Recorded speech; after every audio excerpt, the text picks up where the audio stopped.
satu boleh jawab, satu lagi kurang tepat. Okey, itu saja. Terima kasih. Terima kasih Puan. Sama. Baik, seterusnya siapakah yang akan membentang? Saya. Siapa? Aisyah. Okey. Aisyah tajuk apa? Kata seru. Okey.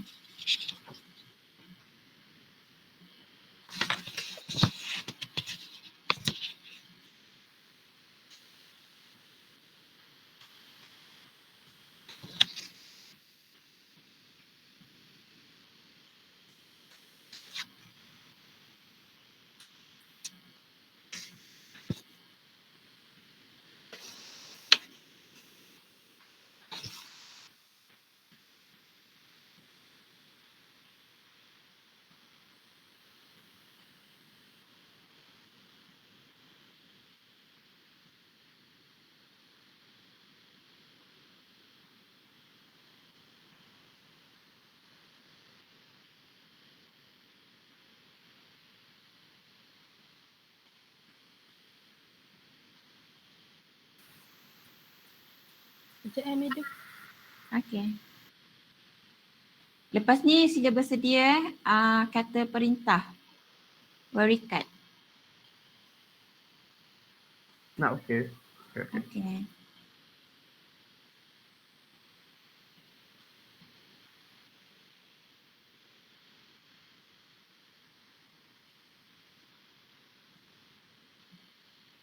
Aisyah okey ke? Ke nak bagi berikat dulu ke? Okey. Okey. Dah bentang. Nampak slide kan? Ya, nampak. Okey. Assalamualaikum dan selamat sejahtera kepada madam dan rakan-rakan sekalian. Nama saya Nur Aisyah binti Mak Jelani. Nombor kek saya ialah E20211028 937. Hari ini saya akan bertangkan tajuk kata seru. Sebelum saya membentangkan tajuk kata seru, saya akan berikan sedikit pengenalan. Dalam Perintah Bahasa Melayu 1, 1939, Zakbar telah menggolongkan ayat dalam bahasa Melayu kepada 4 jenis dan ayat tersebut disertai pola intonasi tertentu yang menentukan ayat. 4 jenis ayat tersebut ialah ayat tanya, ayat perintah, ayat tanya dan ayat seru. So saya akan membentangkan tentang tajuk kata seru. Kata seru kebiasaannya menyatakan perasaan sedih, suka, gembira, duka, terkejut, marah, hairan dan lain-lain. Dan kebiasaannya kata seru ini tidak sempurna. Contoh kata seru yang digunakan ialah amboi, aduh, cik dan wah. Penegasan kata seru dan intonasinya lebih tinggi daripada tekanan ayat perintah. Ini menurut Profesor Abdullah Hassan daripada bukunya iaitu buku Linguistik Am. Ayat seru, semua ayat seru hendaklah diakhiri dengan tanda seru. Ayat seru perlu diletakkan dengan tanda bacaan koma dan tanda seru pada akhir ayat. Tanda seru mesti diletak sebelah ayat seruan dan bukannya selepas kata seru. Ini adalah contoh pergunaan tanda seru. Bagi ayat yang pertama itu, ayat itu salah kerana kerana tanda seru diletakkan selepas kata seru. Sepatutnya tanda seru itu diletakkan di hujung ayat seruan. Bagi ayat kedua, ayat itu salah kerana tanda seru diletakkan selepas kata seru dan selain itu sepatutnya kata seru tersebut sepatutnya selepas kata seru diletakkan koma dan ayat selepas koma itu sepatutnya huruf kecil dan tanda seru sepatutnya diletakkan di hujung ayat seruan. Bagi contoh yang betul ialah bagi ayat yang terakhir sekali ini. Ini adalah contoh ayat seru. Ayat seru terbagi kepada 5. Yang pertama ialah suka, iaitu menyatakan perasaan gembira. Contoh, syabas atas kejayaan anda. Dan kedua ialah marah, menunjukkan perasaan marah. Contoh, pedulikan dia. Yang ketiga ialah hairan, melambangkan ketakjuban tentang sesuatu yang berlaku. Contoh, hai, tentulah dia tahu. Yang keempat ialah sakit. Ungkapan yang mengandungi kata seru yang menyatakan sakit yang ditanggung. Contoh, aduh, tidak tertahan rasanya. Yang terakhir ialah keluhan. Perasaan bagi keluhan dan kesakitan. Contoh, wahai Tuhan, bilalah hidupku akan menjadi senang. Walau bagaimanapun, ada juga ayat seru yang tidak menggunakan kata seru. Ayat seru tersebut hanya menggunakan intonasi ayat seru. Ini berlaku istimewa kepada ayat yang menunjukkan perasaan marah, hairan dan sebagainya. Tanda seru perlu diletakkan selepas perkataan atau frasa yang menunjukkan emosi berkenaan. Contohnya, kepala otak kau, bukan itu yang aku suruh. Yang kedua, ajaib, itu pun dicuri orang. Anak bertuah, kau tipu aku lagi. Selepas perkataan yang menggantikan kata seru, perlu diletakkan tanda seru berbanding dengan ayat seruan. Kesimpulannya, kita hendaklah memahami penggunaan ayat yang betul bagi mengelakkan kesalahan penggunaan tata bahasa dan pencampuran ayat supaya ayat tersebut tidak kelihatan rojak. Itu sahaja daripada saya. Sekian, terima kasih. Baik, pertamanya yang slide yang terakhir tu kita tu huruf besar, okey. Kalau ada titik kat situ tu, jadi permulaan ayat kita huruf besar. Kemudian thank you tu kalau boleh jangan letakkan lah sebab ni khusus bahasa Melayu, jadi thank you tu pencampur rekod bahasa dah. Itu saja untuk slide. Baik, soalan saya kepada Aisyah, boleh tak berikan, saya tengok dalam slide tadi dah ada dah contoh kesalahan kata seru kan. Maksudnya tanda seru diletakkan di awal itu menunjukkan salah dan penggunaan kata seru yang tidak kena pada tempatnya kan. Jadi boleh tak bagi contoh lain kata seru yang tidak kena pada tempatnya? Contohnya penggunaan kata seru yang salah daripada segi perasaan. Contoh, orang semasa nak menyatakan perasaan contohnya nak menyatakan perasaan marah. So sepatutnya menggunakan kata seru yang betul. Tapi dia menggunakan kata seru yang salah. Contohnya seperti wah, jahatnya awak ni. Macam itulah. Penggunaan kata penyampaian itu salah sebab kata seru yang digunakan tidak sama dengan perasaan yang cuba disampaikan. Baik, terima kasih. Untuk komen, untuk organisasi semua ada. Untuk kandungan baguslah. Tadi saya tengok buat rujuk pelita bahasa. Buku dapat di perpustakaannya? Saya cari kat Google.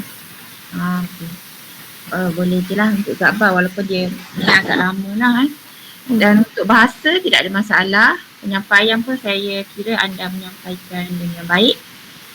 Soalan pun dapat dijawab dengan tepat lah. Okey, Tania, terima kasih. Terima kasih, Madam. Seterusnya. Okey, saya.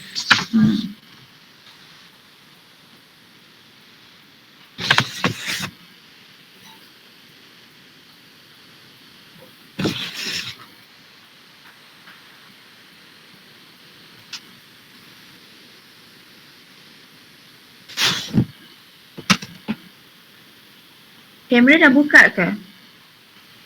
Dah. Loading kot. Okey, dah. Nampak dah. Okay, selamat pagi dan salam sejahtera. Nama saya Venkat Sanjay, lelaki Venkata Ramana. Nombor matrik saya E2021-1029-103. Hari ini saya akan membentangkan tajuk kata perintah. Okey, definisi kata perintah ini saya menurut Kamus Tata Bahasa Dewan Bahasa edisi baru.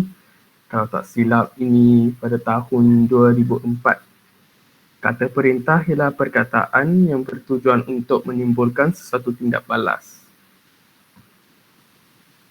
Kata perintah boleh dibahagikan kepada 4 jenis, iaitu yang pertama kata suruhan, yang kedua kata larangan, dan ketiga kata silaan, dan keempat kata permintaan.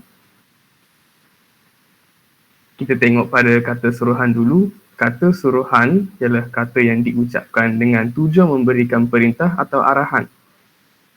Kita tengok pada contoh, pergilah dari sini, cuci baju ini sekarang, susun buku-buku ini. Dari bunyi-bunyi ayat ini, kita pun boleh dah tahu ini macam suruhan. Tepat tak sekarang? Cuci baju ini sekarang. Ini suruhan, ini memang suruhan. Susun buku-buku ini. Ini macam mak seorang suruh dia susun buku-buku ini. Ini suruhan. Ini ketiga-tiga suruhan dia. Kita tengok pada kata larangan. Kata larangan ialah kata-kata yang digunakan sebelum kata kerja dengan tujuan menengah seseorang melakukan sesuatu. Contohnya, jangan tanggalkan kasut anda. Jangan bermain di tepi sungai. Anda dilarang untuk membuang sampah di sini. Seperti yang dikatakan, kata larangan digunakan sebelum kata kerja. Kata kerja di sini ialah tanggalkan. Di sini bermain dan di sini adalah membuang sampah. Dan larangan dia di sini, jangan. Di sini dilarang. Sekarang kita lihat pada kata silaan. Kata silaan ialah kata-kata seperti sila atau jemput yang digunakan sebelum kata kerja dengan tujuan menjemput atau mempersilakan seseorang. Contohnya, jemput masuk ke rumah saya. Kata kunci dia jemput. Silalah duduk di sini. Kata kuncinya sila. Jemput minum petang. Kata kunci dia jemput. Yang terakhir ialah kata permintaan. Kata permintaan ialah kata-kata seperti minta dan tolong yang digunakan dengan tujuan memohon atau permintaan atau pertolongan. Contohnya, tolong tutup pintu itu. Kata kuncinya ialah tolong. Minta kamu semua bersabar. Kata kunci dia ialah minta. Tolong pulangkan buku saya. Kata kunci ialah tolong. Kesimpulannya, kata perintah ialah digunakan untuk memberikan suatu perintah dan ada 4 jenis kata perintah iaitu kata suruhan, kata larangan, kata silaan dan kata permintaan. 4-4 ni pun tidak sama, so kita kena ingat dia dengan baik saja. Baik, kata perintah. Jadi soalan saya, bolehkah kata perintah ni diletakkan dalam bolehkah 2 kata perintah diletakkan dalam satu ayat? 2 ayat perintah. Okey. 2 kata perintah. 2 kata perintah. Madam boleh bagi contoh ke? Sebab tu saya tanya awak.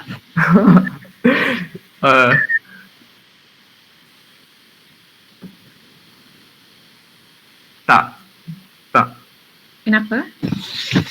Tak pernah dengar orang cakap 2 ayat kata perintah dalam satu ayat. So mesti dia salah dari segi grammar ke apa.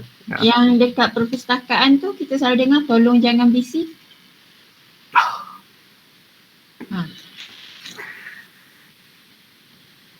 Tapi itu pun macam larangan. Macam tolong jangan buat bising.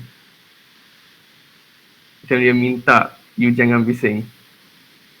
Betul. Tolong tu suruhan kan? Tolong tu kata salah ialah permintaan. Permintaan. Jangan tu larangan. Yelah, maksudnya dia bermaksud ada 2 kata perintah dekat situ. Jadi adakah ayat itu betul? Ya. Ya, betul. Saya rasa tidak tapi itu memang. Okey, anda ambil masa untuk kukuhkan pendapat, kukuhkan pendirian, kukuhkan jawapan anda. Anda rasa betul atau salah? Salah, saya rasa salah. Salah. Kalau salah, kenapa? Saya rasa dia macam tak betul tu ayat tu. Dari segi kata perintah dia tak betul. Kenapa? Dalam satu ayat kena ada satu perintah je. Okey, baik. Terima kasih. Baik, jawapannya ialah ya, salah. Sebab dalam satu kata perintah larangan dan kata perintah silaan tu dia dua benda yang bertentangan, kontradiksi. Jadi tak boleh diletakkan sekali. Itu jawapan dia. Okey, baik. Jadi untuk WNCAT, organisasi semua ada.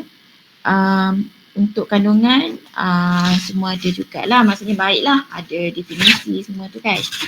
Tapi boleh dipertingkatkan lagi untuk meletakkan contoh kesalahan dalam kata perintah. Macam tu supaya lebih jelas lah, supaya orang tahu apa yang betul dan apa juga yang kesalahan yang patut dielakkan. Sebab macam yang saya kata tu lah, tolong jangan bising tu selalu kita jumpa dekat perpustakaan kan. Rupanya salah kan. Kemudian bahasa tak ada masalah, penyampaian juga baik. Soalan juga anda dapat jawab dengan baiklah. Itu saja, terima kasih. Terima kasih. Seterusnya, siapakah yang akan membentang?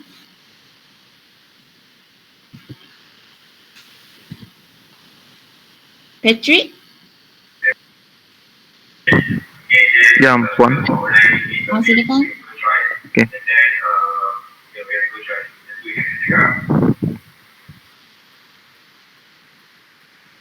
Lepas Patrick, Mashni, Syahmi, Washinawi. Kalau sempat lah.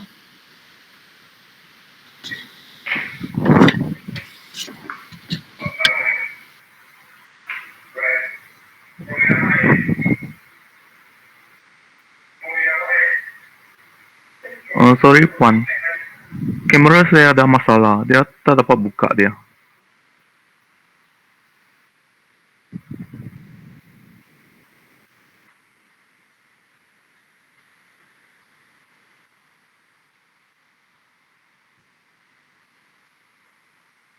Boleh login guna telefon, lepas tu mute sebab ada markah untuk bahasa badan ni dalam kategori penyampaian. Tunggu sekejap Puan.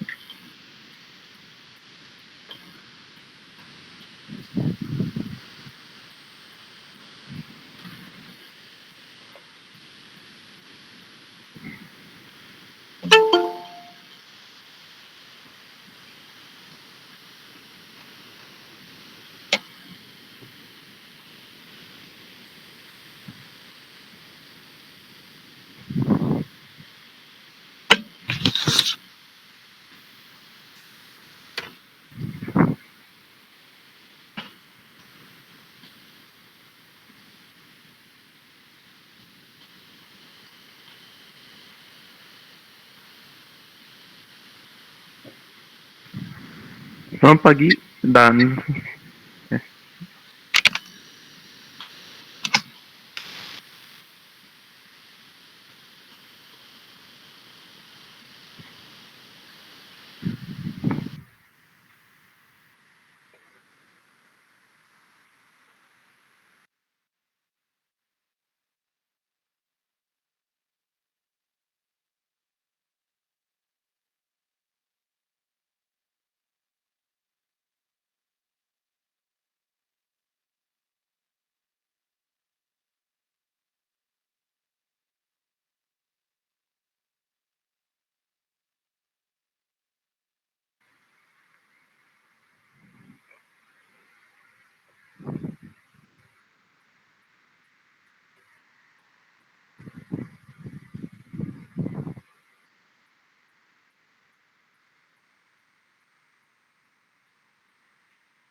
selamat pagi dan salam sejahtera diucapkan kepada pensyarah dan rakan-rakan sekalian. Nama saya Patrick Kuajeri. Nombor matrik saya ialah E2021102754. Tajuk yang akan saya bentang pada pagi ini ialah kata pembenar. Definisi dan penerangan bagi kata pembenar ialah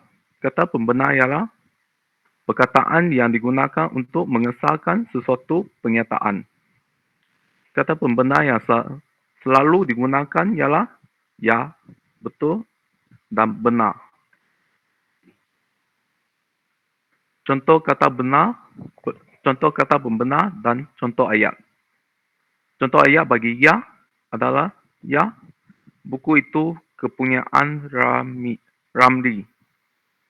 Yang kedua, ya, saya murid tahun 5 cerdas.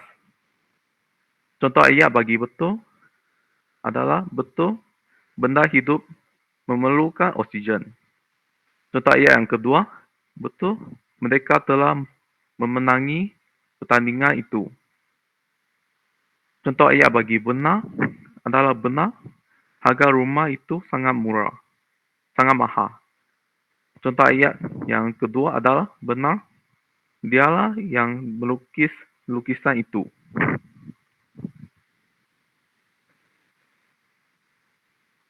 Kesimpulan, kita perlu menggunakan kata pembenar dengan cara yang betul untuk mengelakkan berlakunya kesalahan semasa menggunakan kata pembenar.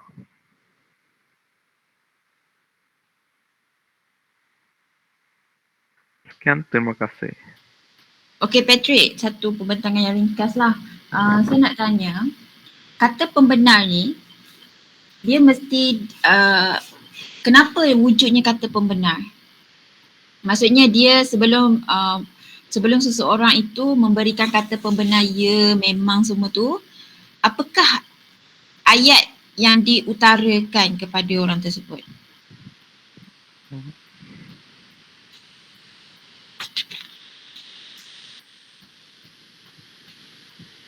Dia menggunakan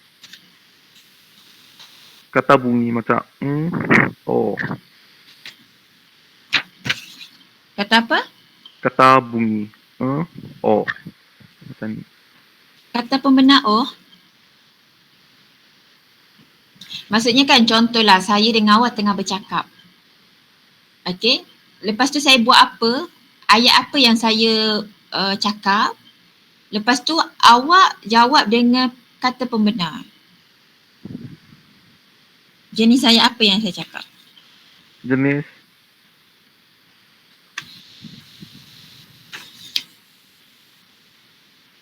ayat pertanyaan. Okey, ayat tanya. Ayat tanya pula ada banyak kata tanya. Jadi kata tanya yang mana yang sesuai? Ayat jenis adakah.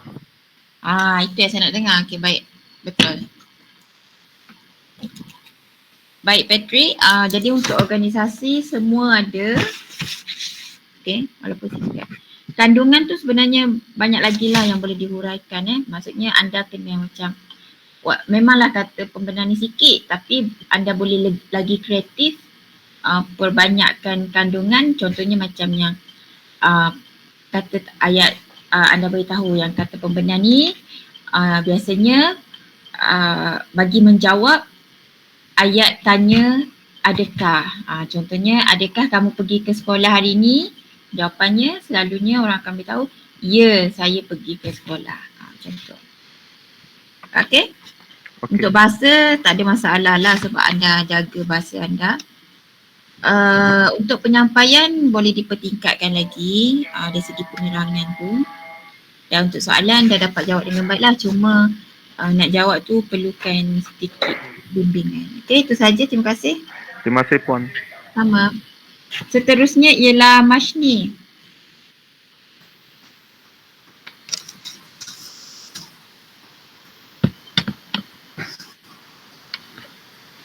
Lepas Mashni Syahmi sila bersedia buka slide awal-awal. Nanti present je. Dengan Washinavi.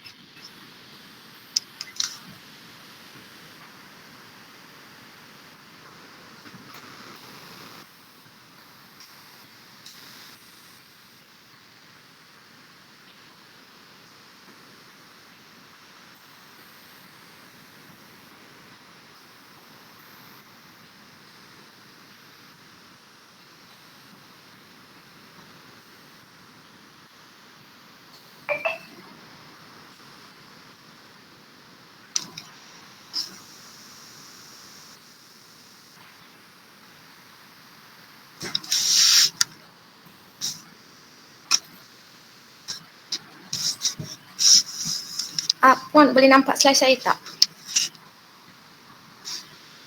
Boleh. Okay. Selamat sejahtera saya ucapkan kepada Puan Atira dan rakan sekalian. Saya Mashni Shailiswaran dan nombor matrik saya ialah E2021-1029-177. Hari ini saya ingin membentangkan tentang kata pangkal ayat. Kata pangkal ayat ialah perkataan yang hadir di bahagian hadapan ayat. Perkataan ini biasa digunakan dalam bahasa Melayu lama atau klasik. Kata pangkal ayat ialah bentuk kata yang menjadi penanda kesinambungan ayat. Terdapat beberapa contoh kata pangkal ayat. Yang pertama ialah perkataan adapun. Kini, perkataan sebenarnya digunakan untuk menggantikan perkataan adapun. Perkataan adapun digunakan untuk menyatakan apa yang sebenarnya berlaku. Dalam bahasa Inggeris, perkataan ini boleh dikenali sebagai actually. Contoh ayat menggunakan perkataan adapun ialah seperti berikut. Adapun kuda itu dipunyai oleh Tun Omar.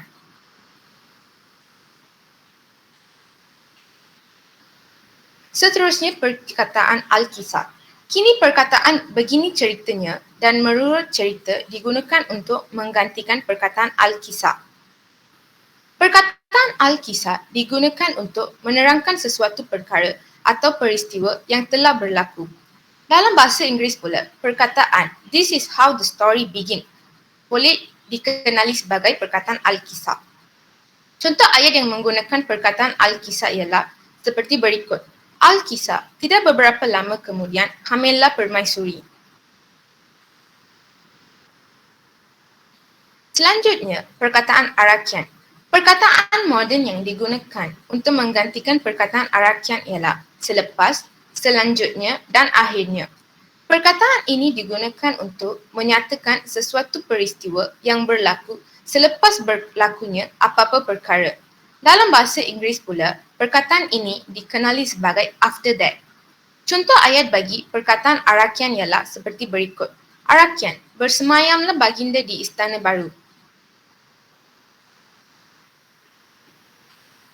Seterusnya perkataan hatta. Kini perkataan seperti lalu, maka, kemudian dan hingga digunakan untuk menggantikan perkataan hatta. Perkataan hatta digunakan untuk menyatakan sesuatu perkara yang akan berlaku kemudian. Dalam bahasa Inggeris pula, perkataan therefore dan later digunakan untuk mendefinisikan perkataan hatta. Contoh ayat bagi perkataan hatta ialah seperti berikut. Hatta, istana itu pun siaplah.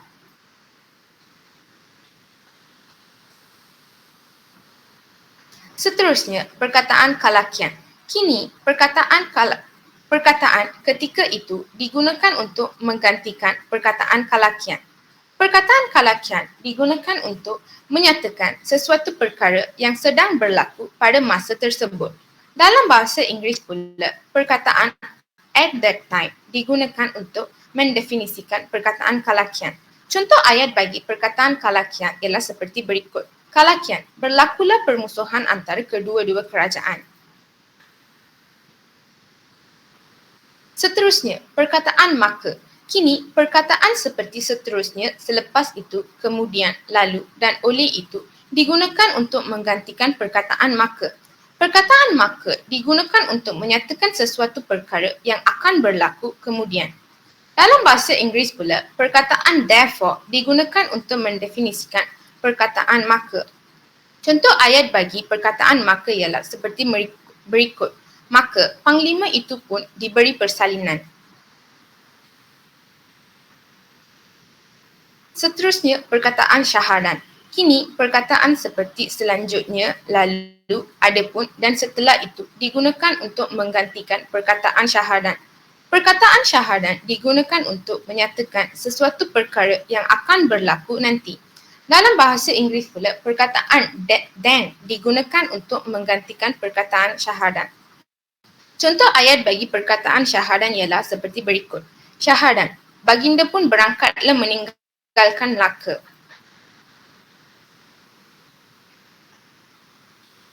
Seterusnya, perkataan sebermula. Kini, perkataan seperti setelah itu, permulaan sesuatu kisah digunakan untuk menggantikan perkataan sebermula.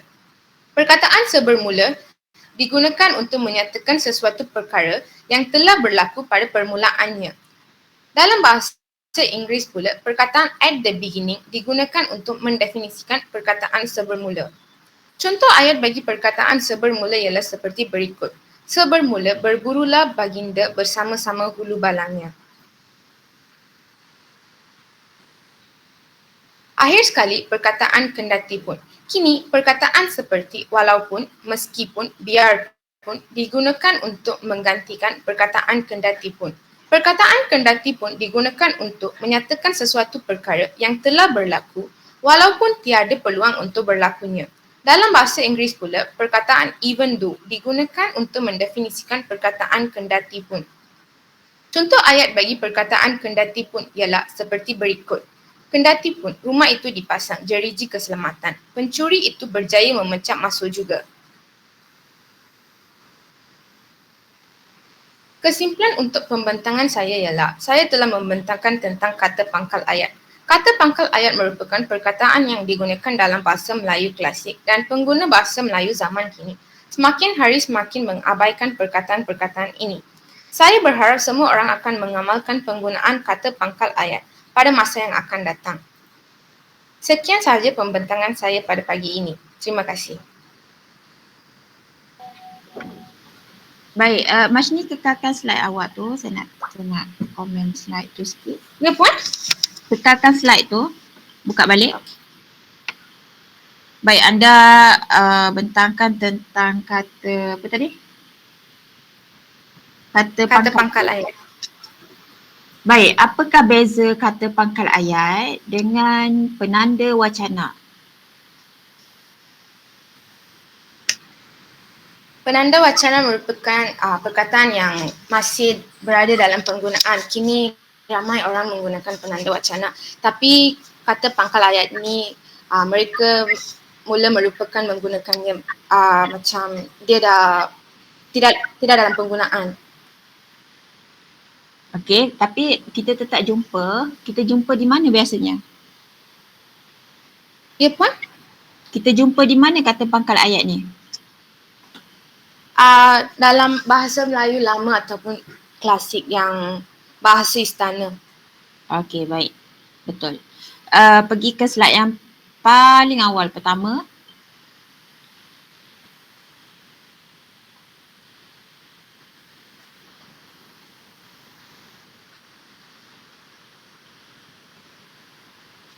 Okey, anda dah terleft. Tak apalah, saya komen je lah. Okey. Untuk slide yang pertama tu definisi kena ada sumber lah dari mana anda rujuk. Tadi tu tak ada kan definisinya? Saya Kemudian ambil dari internet. kena ada juga rujukan. Maksudnya kalau internet laman web apa supaya senanglah untuk saya semak sama ada dia tu memang tepat ke macam mana. Kemudian untuk kandungan saya pada pendapat saya tak perlu diletakkan dalam bahasa Inggeris penterjemahannya tu actually ke eventually ke macam tu. Kerana semua penutur ataupun pelajar dalam kumpulan ini ialah pelajar yang berada di Malaysia lah dalam negara. Sebab saya pernah juga mengajar khusus bahasa Melayu untuk pelajar antarabangsa. Jadi yang itu nak tak nak terpaksa terjemahkan bahasa Melayu ke dalam bahasa Inggeris. Tu pun secara minimal sangat. Bagi elakkan macam tu Baik lah. puan. Jadi untuk slide anda tu boleh keluarkanlah bahasa Inggeris tu sebab anda semua faham kan apa yang dimaksudkan dengan ada pun semua tu kan? Okey. Untuk Majni, organisasi semua ada. Untuk kandungan itulah yang saya telah tegur tadi tu. Definisi dan juga terjemahan tu. Untuk bahasa tidak ada masalah Majni . Untuk penyampaian pun baik dan jawapan pun anda dapat jawab dengan tepat lah. Tahniah, terima kasih. Terima kasih puan. Sama. Seterusnya.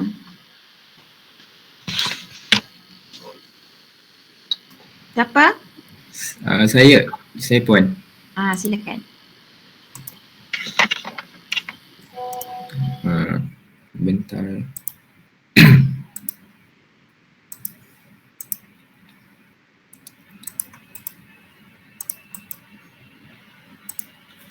Semua boleh melihat apa yang dipaparkan ke?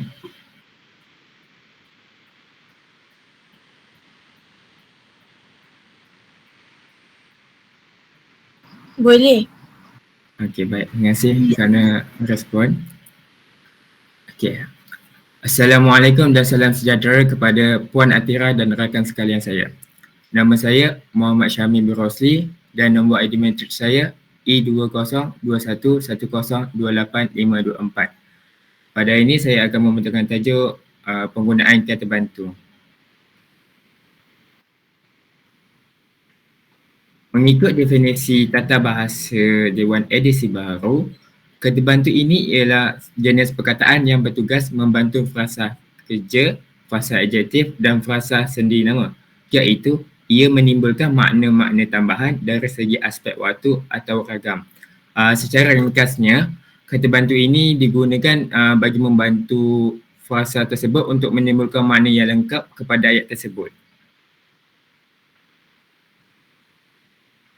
Berikut merupakan ciri-ciri kata bantu yang perlu kita ketahui. Yang pertama iaitu kata bantu ini merupakan satu kumpulan kata prafrasa di mana kata prafrasa ini merujuk kepada sejumlah perkataan yang hadir sama ada sebelum atau sesudah frasa seperti frasa nama, frasa kerja, frasa adjektif atau frasa sendi nama. Yang kedua, kata bantu ini didatangkan sebelum frasa tadi. Seterusnya, kata bantu ini boleh bergabung dengan golongan kata yang lain. Dan yang keempat, kata bantu ini membantu frasa kerja, frasa adjektif dan frasa sendi nama. Berdasarkan paparan yang ditunjukkan, pertama, kata bantu aspek boleh hadir secara serentak seperti contoh sedang hendak dan belum pernah. Kedua, kata bantu ragam juga boleh hadir secara serentak seperti contoh mesti boleh. Selain itu, kata bantu ragam dan kata bantu aspek boleh hadir secara serentak antara satu sama lain seperti contoh mesti sudah. Manakala bagi kombinasi kata bantu dengan kata frasa yang lain seperti kata adjektif seperti contoh sedang lesu dan sudah gemuk.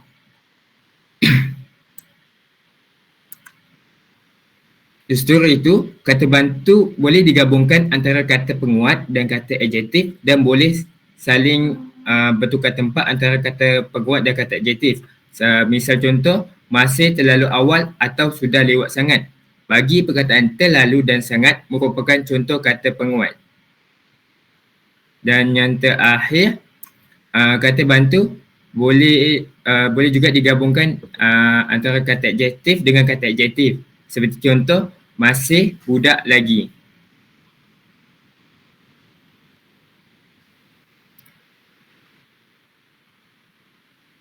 Baiklah, berikut merupakan gambar raja bagi jenis-jenis kata bantu. Kata bantu ini terbahagi kepada dua bahagian. Yang pertama ialah kata bantu aspek dan yang kedua kata bantu ragam.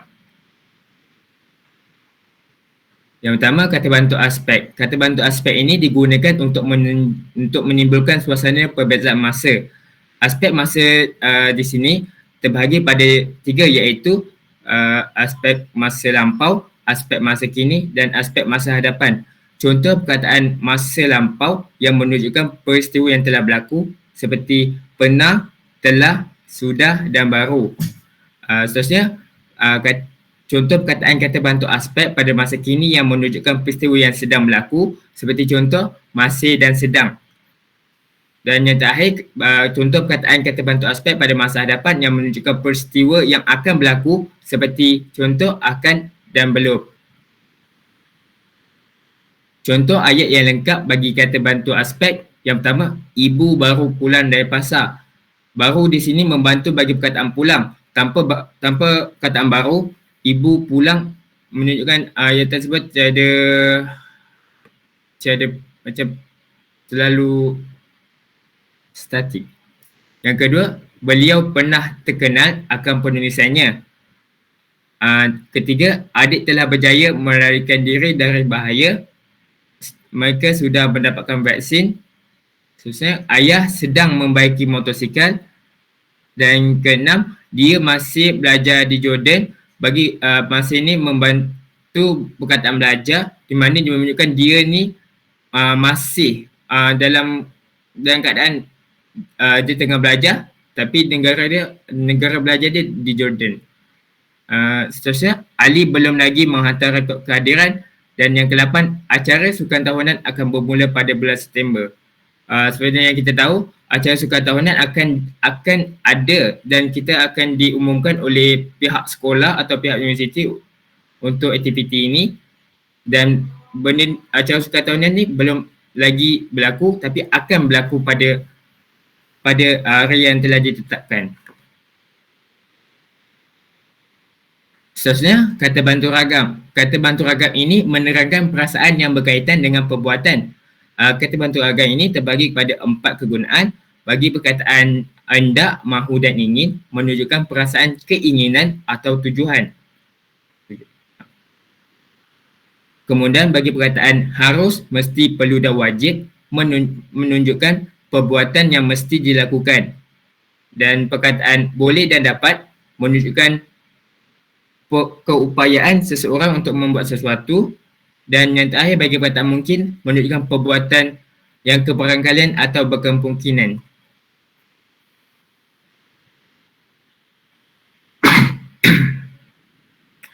Contoh ayat bagi kata bantu ragam seperti ayah hendak pergi memancing.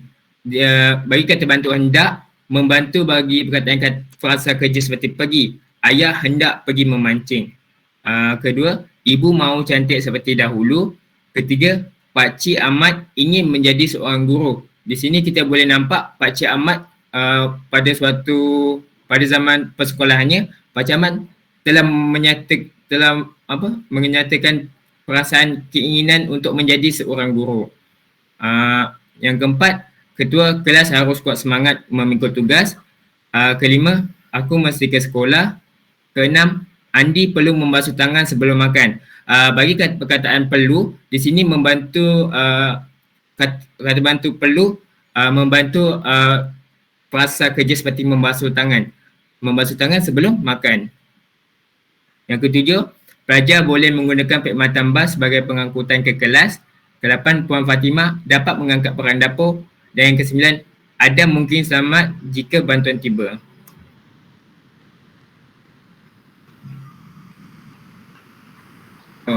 Selesai masuk kesimpulan. Kesimpulan yang kita dapat peroleh di sini, penggunaan kata bantu yang benar dan sesuai dalam suatu ayat ialah kata bantu ini hadir sebelum frasa seperti frasa kerja, frasa adjektif dan frasa sendi nama. Kata bantu ini juga membantu ayat tersebut menjadi lengkap dan lebih bermakna dalam suatu ayat. Sekian sahaja daripada saya. Terima kasih.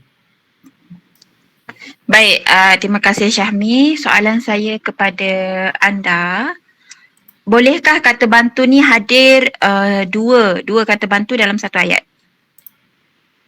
Boleh Puan. Contoh? Contoh perkataan sedang hendak. Bagi contoh ayat, kapal terbang itu sedang hendak mendaratkan di lapangan terbang. Okey, bagus. Betul, tepat sekali. Baik, tadi ada definisi tak yang pertama?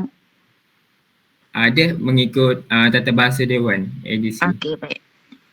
Bagus.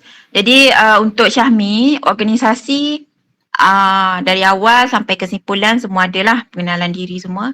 Untuk kandungan bagus, Syahmi terangkan satu persatu. Tadi saya dengar ada cakap yang kata bantu ni tugasnya apa, jadi praklausa semua tu bagus. Kemudian untuk bahasa tidak ada masalah, penyampaian pun baiklah baik. Kemudian soalan dapat dijawab dengan tepat. Okey, itu saja. Terima kasih. Baik, terima kasih Puan. Sama-sama. Sekejap saya kira markah. Baik kelas, jadi saya kira untuk satu lagi, siapa seorang lagi tadi, Waishnavi Waishnavi kita sambung minggu hadapan lah sebab sekarang dah menunjukkan 9.40. Ada lagi dalam kiranya kalau Waishnavi bentangkan nanti saya nak bagi tajuk untuk minggu depan lagi. Jadi Waishnavi bentang yang pertama minggu hadapan, jangan tunggu saya panggil lah. Kiranya kelas bermula saja, lepas ambil kedatangan, terus dimulakan dengan Waishnavi. Boleh Waishnavi? Boleh Puan. Okey, jangan hari ni tu macam penat saya. Siapa nak bentang macam tu. Jadi jangan tunggu-tunggulah, bentang je. Bagi tahu nama bentang. Baik, itu untuk minggu hadapan. Jadi saya akan berikan lagi 7 tajuk lah. Menjadikan 8 tajuk. Sebab macam saya beritahu sebelum ni, target saya minggu ke-10 saya nak habiskan semua ni. Supaya kita boleh fokus pada latihan modul lagi dan sebagainya. Baik, jadi macam biasa saya nak 7 nama.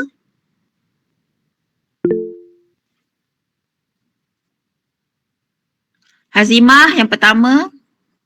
Kata penegas Hazimah.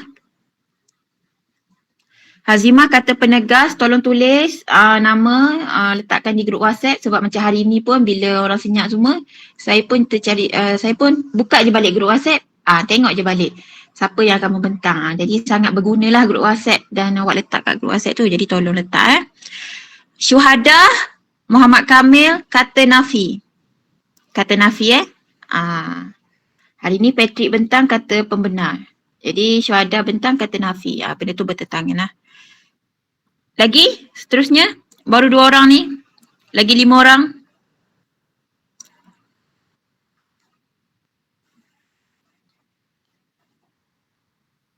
Cepat-cepat.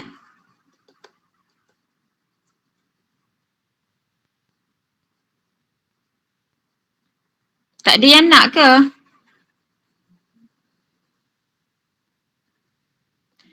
Aiman Danish kata pemeri. Kata pemeri. Mariah kata sendi nama dan fungsinya. Maknanya anda terangkanlah definisi kata sendi nama ni apa. Kemudian fungsi. Dia ada banyak kata sendi nama ni. Di nak gunakan bila. Pada berbeza kan. Benda-benda macam tu lah Mariah terangkan. Tengok je dalam modul. Ada dah. Yang jadual dekat bawah tu yang petak-petak tu. Lagi? Lagi. 3 lagi.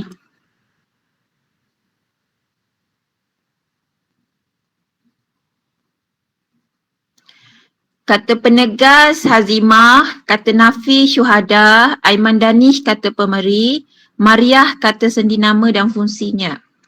Cepat-cepat 3 orang lagi.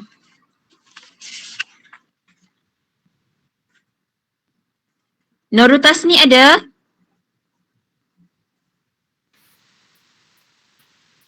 Nurul Tasni. Ada?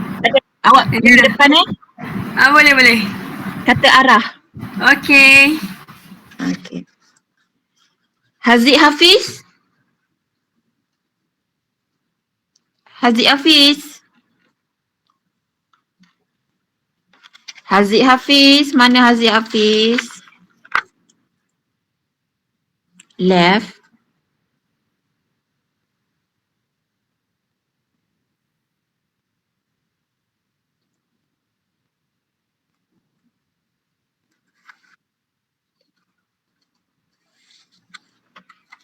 Siapa lagi yang nak ni? Ada 2 lagi.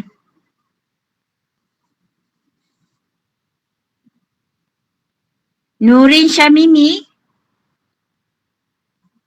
Ya Puan. Kata bilangan. Okey.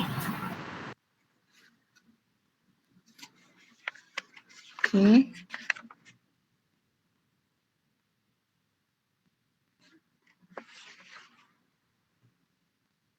Ain Fatihah.